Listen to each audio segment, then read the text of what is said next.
was the norm globally. The tourism sector in the country felt the hit after a number of countries went on a lockdown in a bid to try contain the spread of the virus. In Laikipia, the conservancies recorded a drop in numbers of international tourists. And as Sharon Baranga reports, things are gradually looking up and communities dependent on tourism are optimistic that 2022 will be a great year for them.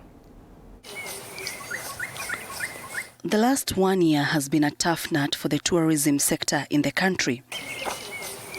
This forced stakeholders to go back to the drawing board and try to look for alternative ways on how to crack the nut. This case being how to safely sail through the effects of COVID-19 without drowning in its impact.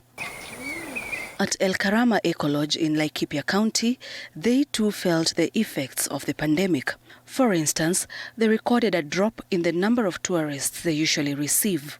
So probably the biggest change that we saw was obviously a drop in international tourism numbers, but we were fortunate to still be visited by many, many domestic tourists, and that's something we've always done here. Access and good value has always been part of our product. So we have been welcoming Kenyans all through the pandemic. Aside from the 2 months of official lockdown, we were able to get our COVID permits from the local county, and we were able to impose the protocols required to function during a pandemic. We've been really delighted to see guests wanting to get out of the cities and retreat into the bush. But when COVID came, we had lots of challenges accessing the international market. But luckily, our lodge being a family-friendly lodge, we had a connection with residents from Nairobi, from Nanyuki and all over the country. They supported us a little bit, but we still need them. One of the ways the Eco Lodge manage its bills to ensure normal operations are not affected is utilizing natural resources.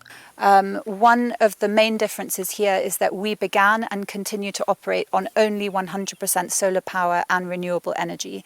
So we're constantly trying to innovate in the way we use green technology to run quite a large operation. So 100% solar power, renewable energy, completely harvested water that is metered. So we have 7 to 8 water meters over the whole of our camp, divided by department, to show us every day how much water we're using from storage. This allows us to make sure that we are not taking more from the ecosystem than we should be taking, and we harvest up to 300,000 litres of rainwater and stored water throughout the seasons. Our pool is chemical-free, chlorine-free, no salt in it. So what we normally do, we only use copper plate to kill bacteria. So it works through the ionization process.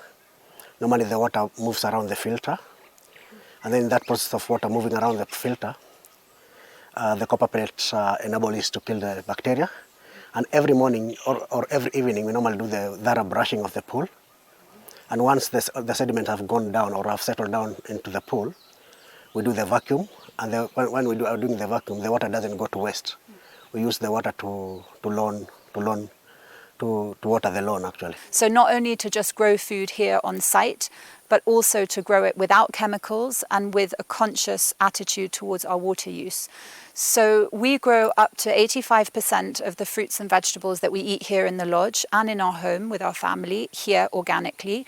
Anything that we cannot grow, we buy from our local entrepreneurs in our neighborhood.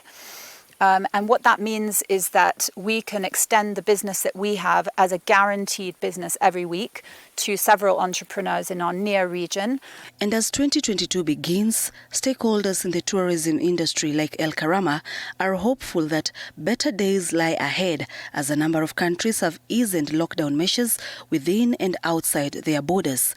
This, of course, means more people will get to travel, therefore supporting an industry that was heavily impacted. Within our lodge, we have employed over 25 members of staff, and 50% of our members of staff they come from the community side. And when we are doing the construction work, like right now we are doing staff canteen dining room, 100% of the casuals and masons, they come from within the community.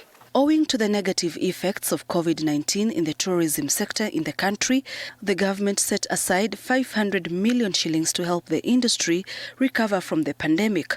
Community conservancies received 1 billion shillings to support them. Sharon Baranga for TV47 Business in Laikipia County.